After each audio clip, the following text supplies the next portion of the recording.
En el marco de la Semana de la Mediación y la reflexión de la cultura de paz, me gustaría comenzar este canal que busca ser un espacio de reflexión filosófica, política y de justicia restaurativa.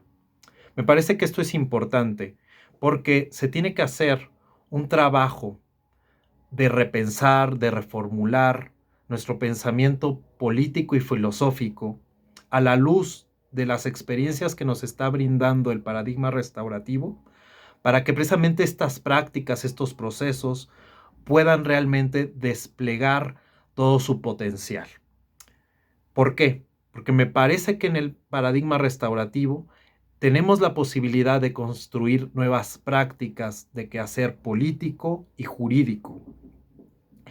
Y evidentemente, las premisas filosóficas, tanto jurídicas como políticas, que hasta el momento han alimentado nuestra noción de poder, política y Estado, son insuficientes para poder realmente repensar y reformular lo que estamos viviendo en el paradigma restaurativo.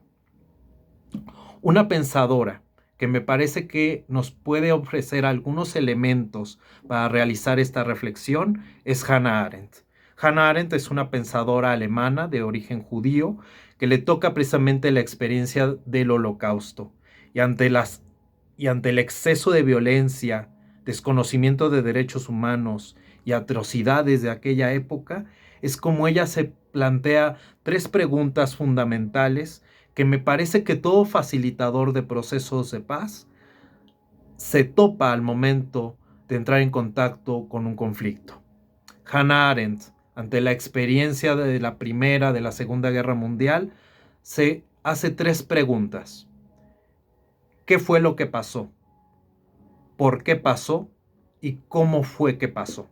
Y estas tres interrogantes me parece que son el hilo conductor de todo su pensamiento.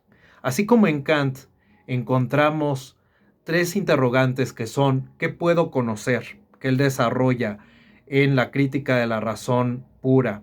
¿Qué puedo hacer?, que desarrolla en la crítica de la razón práctica, que es su planteamiento ético y moral. Y finalmente, ¿qué puedo esperar?, que es lo que él va dilucidando en la crítica del juicio y la metafísica de las costumbres. Así, de la misma manera, ante la experiencia de los regímenes totalitarios, Hannah Arendt se hace estas tres preguntas. ¿Qué fue lo que pasó? Se lo responde con su primera obra, que es Los orígenes del totalitarismo. Los orígenes del totalitarismo me gustaría recuperar que ella hace una crítica del contractualismo de Thomas Hobbes, que hasta el día de hoy es la premisa fundamental sobre la que descansan la mayoría de las constituciones políticas de Occidente. Para Hannah Arendt, este planteamiento contractualista que nos hizo partir de una visión antropológica donde el ser humano es un ser egoísta que ante todo va a buscar la conservación de su propio proyecto y que por lo mismo va a entrar en guerra y en pugna con los demás y que por lo mismo se necesita construir un leviatán, ordenador o juez que sea quien determine lo justo. Sí, esa construcción dio pie a lo que es el Estado moderno. El Estado moderno que tenía que sentar las bases de la certidumbre y la seguridad jurídica. Pero el precio fue, como dice Hannah Arendt en El origen del totalitarismo, que nos desdibujamos como humanidad. Nos separamos como tribus, como clanes, como estados, pero dejamos de vernos como parte de una misma humanidad, como parte de un mismo grupo que puede colaborar, cooperar en solidaridad. Y esa solidaridad, esa cooperación, es precisamente lo que están recuperando las prácticas restaurativas, porque nos están haciendo ver que más allá de los intereses particulares, los sujetos son capaces de compartir un mismo espacio donde expongan su propia narrativa de los acontecimientos, su propia experiencia, pero en la escucha con los demás puedan construir una narrativa común donde todos puedan encontrar sus verdaderas necesidades e intereses y encontrar vías de solución pacífica. Y eso fue lo que se perdió en el contractualismo, cuando se nos hizo ver como seres incapaces, inhábiles para construir nuestros propios procesos y nuestras propias alternativas. Se la delegamos a un ser artificial, a un ser que tendría el ejercicio legítimo de la violencia. Apostamos porque el ejercicio legítimo de la violencia iba a ser el que nos iba a dar la paz y la seguridad que todos necesitábamos. Pero precisamente Hannah Arendt, en El origen del totalitarismo, nos hace ver que este binomio, que para muchos parecía indisoluble de poder y violencia, terminó por llevarnos a experimentos políticos donde se terminó por desconocer a grupos humanos en sus más esenciales derechos. Es por eso que Hannah Arendt va a separar violencia y política y va a decir que la verdadera política surge de dos elementos fundamentales: la palabra, el discurso y la acción. Y que el ser humano ha ido desarrollándose en tres acciones fundamentales: la labor, el trabajo y la acción.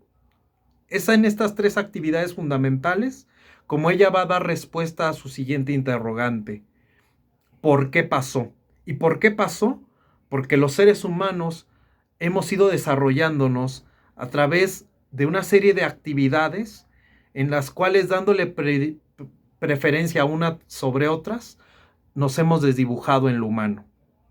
Hannah Arendt refiere que antropológicamente el ser humano se distingue por tres actividades: la labor, el trabajo y la acción. La labor es toda aquella actividad encaminada a la conservación del ser humano como entidad biológica, es decir, todo lo que necesito para alimentarme, para dormir, para satisfacerme y poder sobrevivir. Esa es la labor.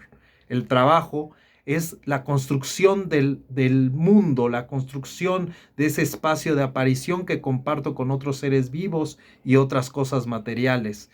Es lo que me permite lo mismo construir un hospital que construir una bomba para hacer la guerra. Pero finalmente tenemos lo propiamente político para Arendt, que es la acción.